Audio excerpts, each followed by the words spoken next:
மகாபாரதத்துல 1000 கதாபாத்திரம் இருந்தாலும் எல்லாராலையும் விரும்பப்படுவது தான வீரன் கர்ணன் மட்டும்தான். இன்னைக்கு சூரியபுத்திரன் வைக்கர்த்தனன் அங்க தேசத்து அரசன் கர்ணனோட வலியும் போராட்டமும் மிகுந்த வாழ்க்கையை தான் பார்க்க போறோம். சூரசேனனோட மகள் தான் பிருதா என்று அழைக்கப்படும் குந்தி தேவி. தன்னோட தந்தையின் தோழன் குந்தி போஜனால தத்தெடுக்கப்பட்டு வளர்க்கப்பட்டதால குந்தி என்று அழைக்கப்பட்டார்.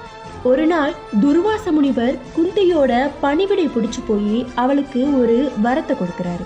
அந்த வரமும் எந்த தெய்வத்தையும் அழைத்து அவரிடமிருந்து குழந்தை பெறும் வரமாகும். ஆனால் குந்திக்கோ அது விளையாட்டு வயது.